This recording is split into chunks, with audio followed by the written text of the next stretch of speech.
Thank you, Bill, for those comments, and yes, thank those other people that helped you. Our last inductee is Jay Reed. Our presentations will be by three good friends of Jay. First, we'll have Christine Thomas, who's the Dean of the College of Natural Resources here at the university. It was from Christine that I first heard about this fabulous book that I had a chance to read the last couple months. So we'll hear quite a bit about a book called Thorn and More. Secondly, we will have George Stanley, the managing editor and I believe vice president of the Milwaukee Journal-Sentinel, who worked closely with Jay for many years. And then lastly, we'll hear from James Addis, who's a retired administrator from the Division of Resource Management at the DNR. So, Christine, please take over.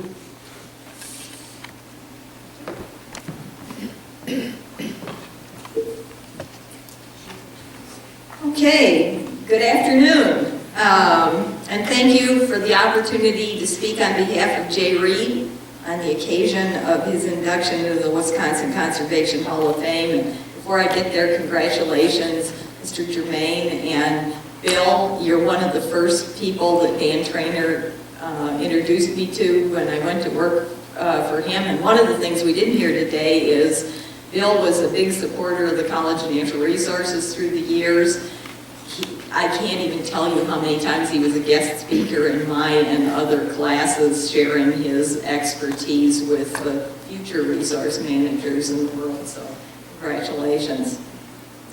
Before we get too far down the road, I'd like to thank Mike Bino for putting together his book because it made this task much easier. Jim Addis, Kathleen Falk, and Herb Benke for helping support the nomination. Herb himself, a Hall of Famer, would love to have been here today, and this is one of the first times that Herb hasn't been here for this event. In addition, I'd like to thank Steve Menzel and Christine Reed and Stacy Ellen Bannock for helping put this together. We started this in February, and especially my colleague Stacy. We've been full partners in the creative effort here, and I have to tell you, this project was the most fun thing that I did this year. And also, thanks to Christine Reed, who supported Jay for 3 decades in his conservation work. Okay. So this is going to sound sort of familiar. Jay began life the way many kids in Wisconsin began life in the 1920s. He started out as a country boy. He was born in Nelson on the banks of the Mississippi River in 1928. Jay's father died when he was 4, so Jay grew up in a fatherless family during the Depression. He was close with his mother, older sister, and especially his brother, Huck. And like many families during this time, the meat, fur, and fish that came from the land was important to the survival of the family.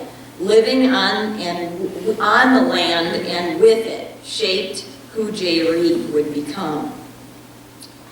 Jay went to school in Nelson, but was never that keen on academics.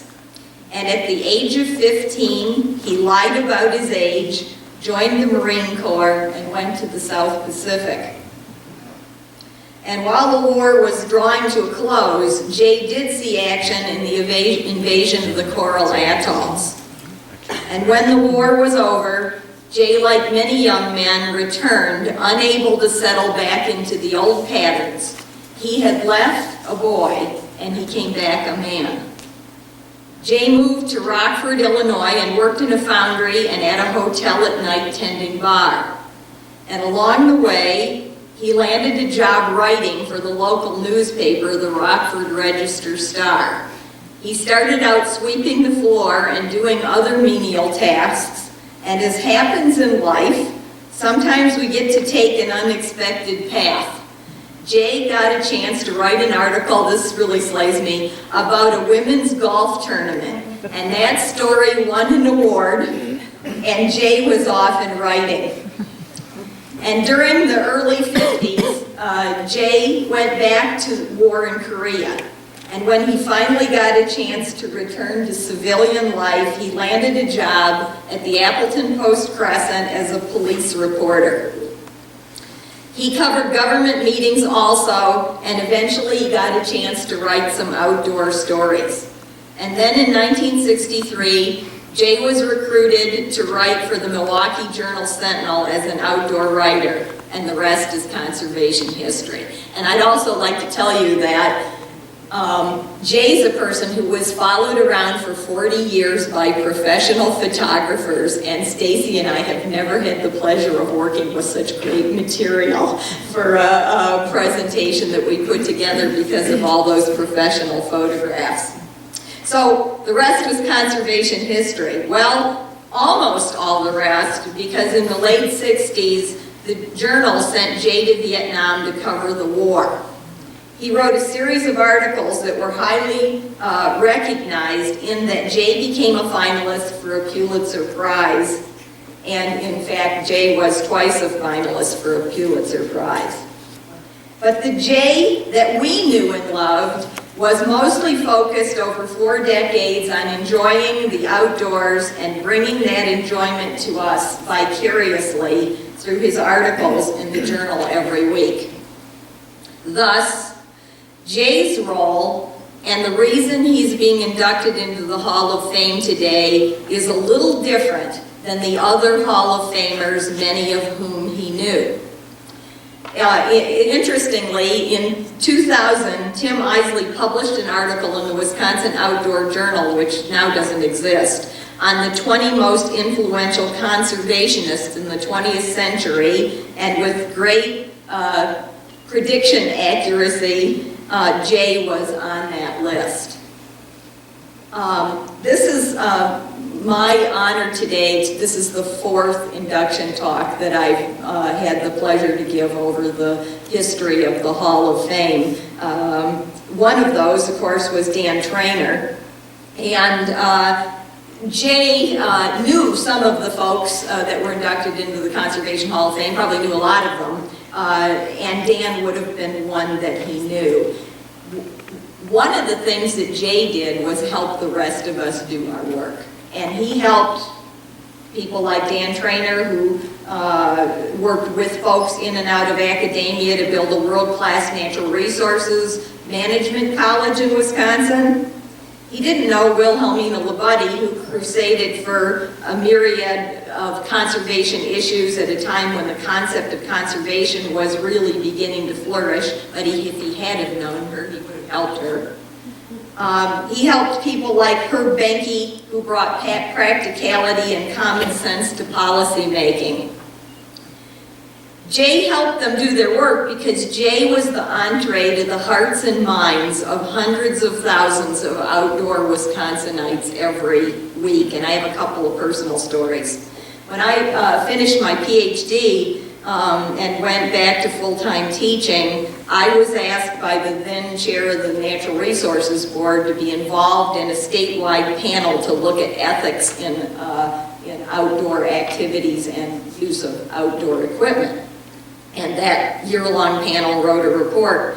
But the first day that the panel was announced, Jay wrote a story, and many of you may remember he had a voice. The voice was Jack Pine Joe that showed up in many of his stories. And he told Jack Pine about this Ethics and Fair Chase Study Committee. And Jack Pine's response to the Ethics and Fair Chase Study Committee was that he would give up his tree stand when they peeled his cold dead toes from off of it. And then later, when I was launching the Becoming an Outdoors Woman program, and Alan Haney loaned me $150 to print and mail the brochures, and nobody registered for Becoming an Outdoors Woman, and I began to wonder how was I going to pay Alan back. Jay Reed wrote an article in the Sunday Journal-Sentinel about the program, and the phone didn't stop ringing. It took 3 people to keep up with the phone calls on the Monday after the Sunday, and the workshop filled that day. And so in a way, Jay Reed probably saved becoming an outdoorswoman from being something that never happened. And I got to pay back the $150. So that was the power of the pen when in Jay's hand. However, besides making life easier for the rest of us to do our work, Jay had work of his own. He got to spend 40 years living the dream. He hunted, and you relived a similar hunt. He fished, and you felt the tug on the line, and you felt the thrill of that miracle of the aquatic world breaking water. He enjoyed the camaraderie of friends, just like we all do. He traveled to exotic outdoor locations, and we dreamed of our next wilderness experience. He ate fish and game in the grand style, and we all remembered that fish and game, or any food at all outdoors with friends, is the grandest style of all. He spent time on the water, in the woods and on the trails of the four corners of our state. He took us with him every week, and we experienced the excitement of a new season and the grandeur of our beautiful state through Jay's wonderful way with words. He wrote, and we dreamed of our next adventure. And then there was Thor. We met him as a puppy. We followed his growth and training. We followed his adventures and misadventures. And every one of us who ever raised a hunting dog and reveled in the first flush or point and marveled at the first retrieve, we were there with Jay every step of the way. We experienced those proud moments. We knew the joy of companionship. We understood the deep satisfaction of the partnership. And as every old bird hunter knows, there comes a day when your partner has the will to hunt, but not the wherewithal. And we cried with Jay on that day. And here at the last, I may have gotten a little personal, but I think that's the real point. I never got to hunt with Jay Reed. But every week for 4 decades, he took millions of us to the field with him. He entertained us, he taught us, he inspired us, and he kept the flame alive.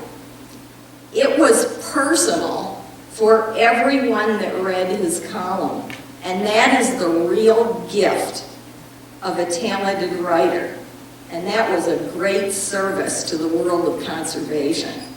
And that is why he's being honored here today with the greatest recognition that Wisconsin has to offer its conservationists. Thank you, Jay Reed, and thank you, Hall of Fame, for recognizing this life of service. Thank you.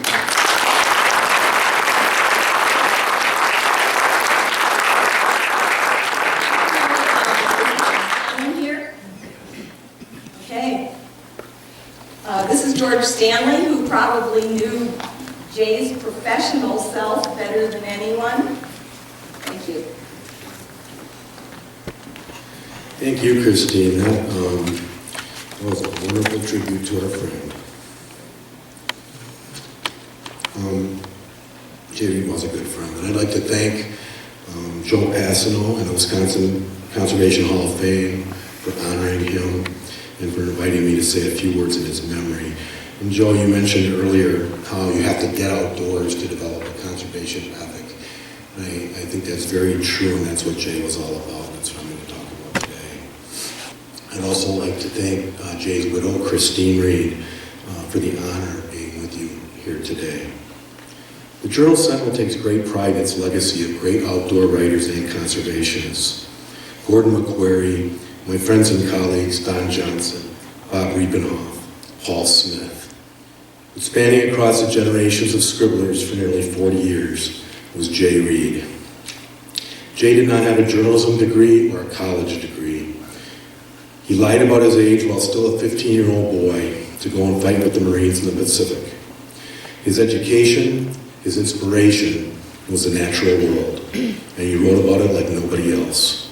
He wrote about it as if he were a part of it himself, not an occasional visitor, not a distant observer. It seemed like his words grew in the trees until a cold north wind blew them right onto our pages. And I'm going to read a little bit of that, because this is Jay Reed. It was a day that was really two if you count the night before, and you should, because that's when it really started. There was wind and there was rain the day before, but nothing really unusual for mid-October. But by late afternoon, every child of the swamp knew something was afoot. It started when the wind picked up enough to bend the trees and kick the clouds across the sky. The rain, which had been sweetly warm, turned suddenly cold, and the drops thickened. The air developed a cutting edge.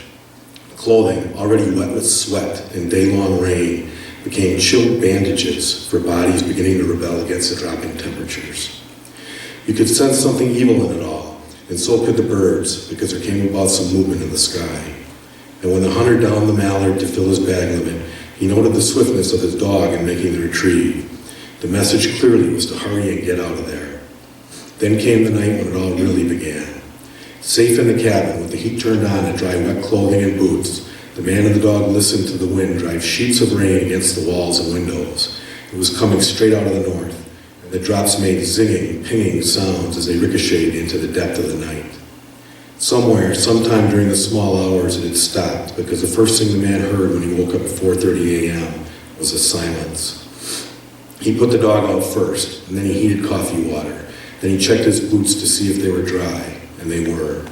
When he let the dog back inside and reached down to stroke the animal's ears, he realized what had happened. It had turned cold overnight, really cold. The animal's coat was frigid to the touch. He stepped outside the cabin, and the grass crunched underfoot. It was frozen solid. The rain puddles, too, were sheets of glassy ice. And in the light streaming from the cabin window, he saw spits of snow as they glistened in the yellow shaft and then disappeared. The chill was all the way through him, and he went back inside to the warmth of the cabin and steaming coffee. He dressed that day for winter. It was the first time for long underwear and 2 pairs of pants and an extra shirt. It was the first time for gloves, the first time for 3 pairs of socks. By the time man and dog left the cabin, the wind was blowing once again. And when they had reached the hunting grounds, it was whistling a small gale right out of the northwest. It was still midnight black when they made their way down the sharp incline off the road, but the sky was beginning to turn a shade lighter. They broke ice right away, a strange sensation for the young dog who'd never had to do that before. And they broke ice all the way down to their shooting blind, across the beaver flowages, around the potholes. The marsh grass was brittle with ice, and there was wind, always the wind. It was howling, sharp as a knife blade. It bent the willows and swayed the big elms. It ripped the leaves from the birches and sent them swirling across the lightning sky. When the man and dog reached their blind, it was 10 minutes before shooting time. Particles of ice clung to the underside of the dog. At first, the man could feel the heat working up from the walk into the swamp. The beginnings of sweat ran down the middle of his back, but that soon changed to a growing chill that seemed to reach all the way through him. He turned away from the wind and huddled with the dog behind the protecting ring of grass and willows, and there they waited for the hunting day to begin. As soon as it was light enough to see and shoot, the man knew this day would be different from all the rest. The storm had brought winter for sure, but it also brought ducks. The birds were moving everywhere, it seemed.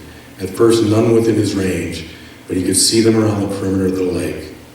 And then the 2 mallards came from out of nowhere, and he followed the flight of one, and when the shotgun bellowed, the bird crumpled and fell across the water into a splotch of marsh grass. Now the dog had to break ice once again, for it ringed the edge of the little lake, and he did so, tentatively at first, and then with more confidence until he reached open water. He disappeared into the marsh grass, and then in moments reappeared with the mallard firmly in his grasp. It was a picture retrieved, and the man glowed with pride. The man shot a limit of ducks, green-head mallards all, that day in the wind and the cold and the ice. The work of the dog was without fault, The man had shot well. It was the kind of day duck hunters dream about, but it was more than that. Back at the cabin that night, the ducks cleaned and a steak on the stove, with the dry socks and whiskey warm, the man decided that when you put it all together, the ducks, the dog work, the shooting, the weather, it was the best day of duck hunting he'd ever had. And that's something. And that is something. That's how my friend Jay Reed practiced conservation. By living the life of a great sportsman, by sharing with so many his fundamental love for wild places and things, for lakes, streams, and rivers, for brook trout, woodcock, and ruffed grouse, for noble deer and not ignoble deer camps, for potholes, ponds, marshes, and swamps. In Jay's stories, you felt the damp, smelt the mud, tasted the body and the blood. He stirred our memories and stoked our love for these places and experiences. He inspired us to value them, and that is something. Thank you.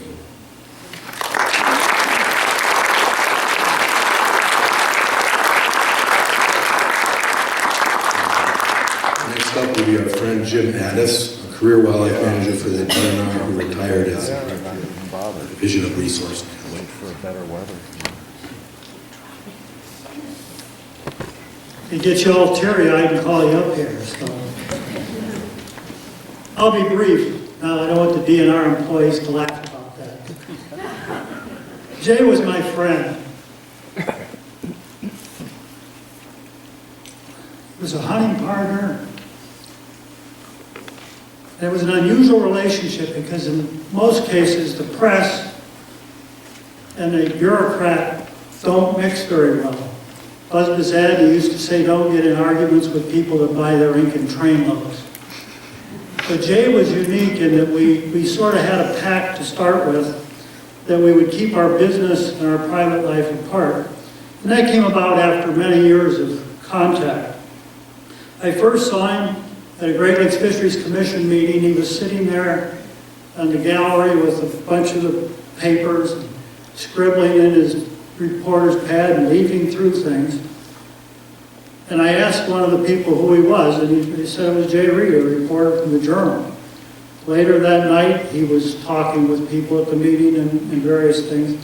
And over the years, we got to begin to interact because I was in a position where I had to be his source, but he probably realized he was our source too.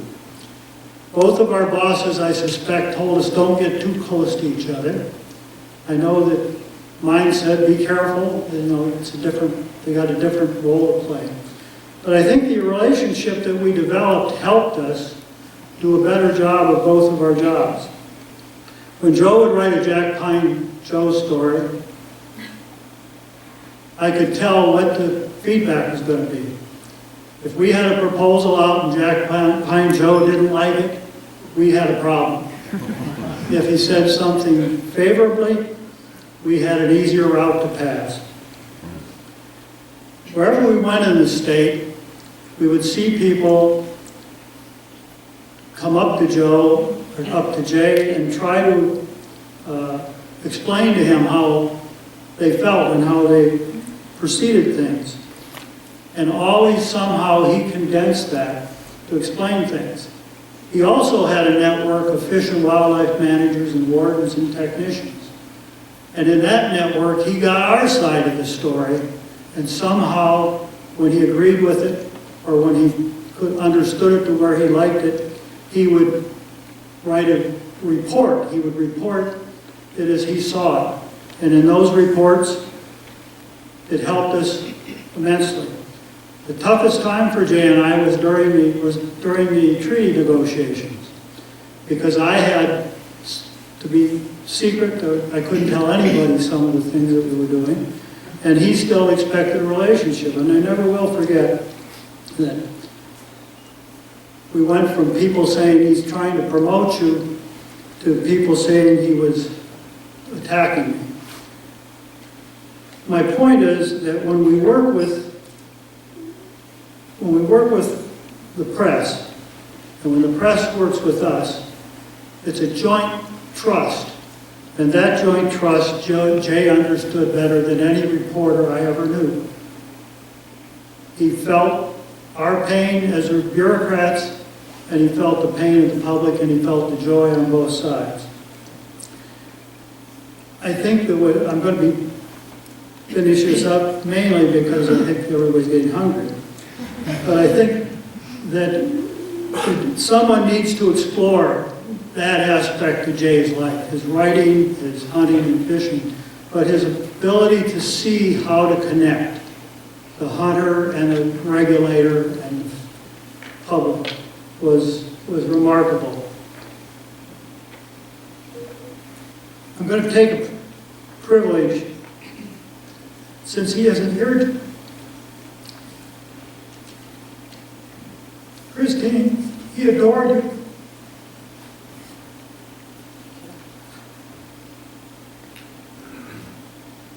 And you were an immense part of his life. And thank you for that. Before I get to bawling here, I'll say it. The Hall of Fame is an impressive group. I've been to many of these experiences, and every inductee has a special role to play. Today's inductees are special to me. I've known Cliff and respected him. I've known Bill Horvath from a distance most of the time and respected him. This is something that needs to continue and needs to go forward. Thank you, Board of Governors and the directors, for doing the work that you do year after year. Thanks.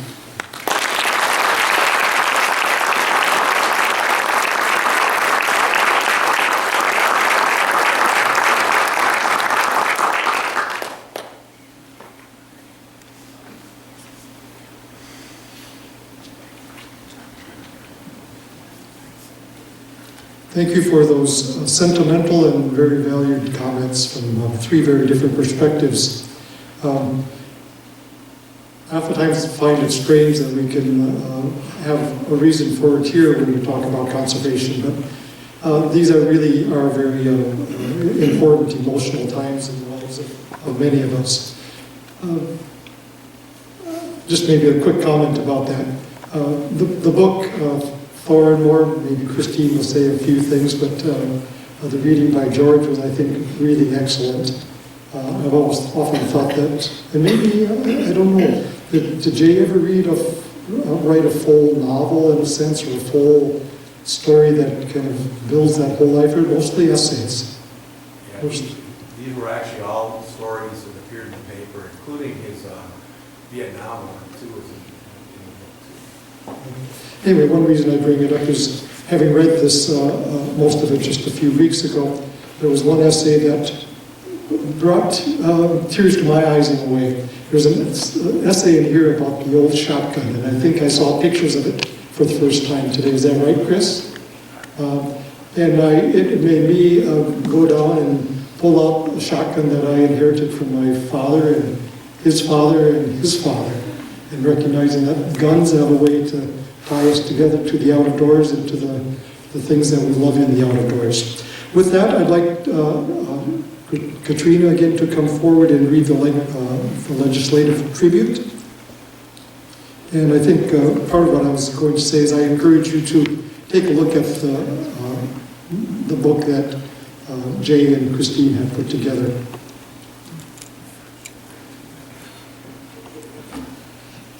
It's my privilege to present this legislative citation. Know you by these presents. Whereas Jay Reed was the premier outdoor writer in Wisconsin for many years, publishing thousands of articles on hunting, fishing, environmental issues, and natural resources management in the state's largest newspaper, the Milwaukee Journal-Sentinel. And whereas Jay was born in Nelson, Wisconsin in 1928 and was an avid outdoorsman from the time he was in grade school. And whereas at the age of 17, Jay enlisted in the United States Marine Corps, I think it was supposed to be 15, and participated in the invasion of the Pacific Islands during World War II and served on active duty during the Korean War. And whereas Jay joined the Appleton Post-Crescent following his military career and was recruited as an outdoors writer by the Milwaukee Journal in 1963. And whereas from 1967 to 1968, Jay accompanied combat units in Vietnam as a journalist. And upon returning to the Milwaukee Journal, he wrote outdoors and natural resource columns for a total of 39 years. And whereas Jay's writing revealed an ardent conservationist, and over the years his columns covered issues relating to hunting and fishing, commercial fishing, parks, endangered resources, treaty rights, and many other environmental topics. And whereas Jay's contributions clearly influenced natural resources policy, as his opinions and ideas influenced readers statewide, and his feedback was frequently sought by governors, natural resource board members, Department of Natural Resources secretaries, and legislators. And whereas Jay played the role of mediator and interpreter on behalf of hunters, anglers, and outdoor enthusiasts, and he clearly articulated the goals, concerns, and aspirations of millions of Wisconsin citizens. And whereas Jay assembled over 100 of his best-loved columns for publication, and his widow, Christine, completed the project in 2009 under the title Thor and More. And whereas Jay's influence as a journalist positively impacted decision-making involving natural resource policy and conservation, and his book and columns remain examples of how journalism can help shape public opinion through an informed citizenry. And whereas Jay Reed is a 2014 inductee to the Wisconsin Conservation Hall of Fame, now therefore Senator Julie Lassa and Representative Katrina Shanklin do hereby honor Jay Reed for his lifelong efforts to inspire greater appreciation and stewardship of Wisconsin's natural resources, and his leadership as a journalist and conservationist who used the power of the pen to encourage generations of Wisconsinites to preserve our proud outdoor heritage and unique wild places. Thank you.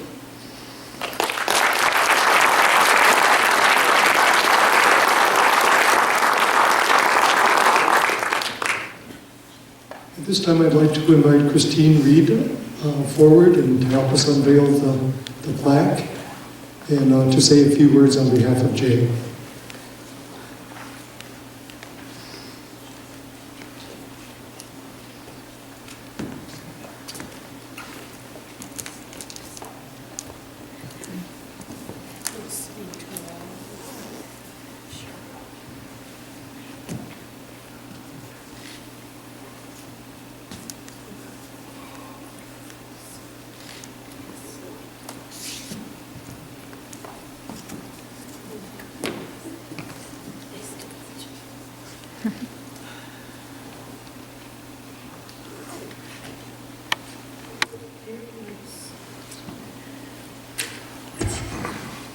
Hello, I'm Christine. I'm the one who was usually introduced after Thor. You know what you do. Got to the point where people would ask, how's Thor, before they said hello to Jay too, so he did it. I'm honored to be here today on behalf of my husband, and very honored to be in the presence of the other inductees and their remarkable accomplishments. And Christine and George and Jim really gave you pretty well-rounded idea of Jay as a person and what his goals were. And there's not really much more that I could say, but I think we live in a wonderful state as long as we have people like all of these inductees and some journalists and other people covering it all. Will remain a strong state with a good conservation legacy. And I thank all of you for being here with us today. Thank you.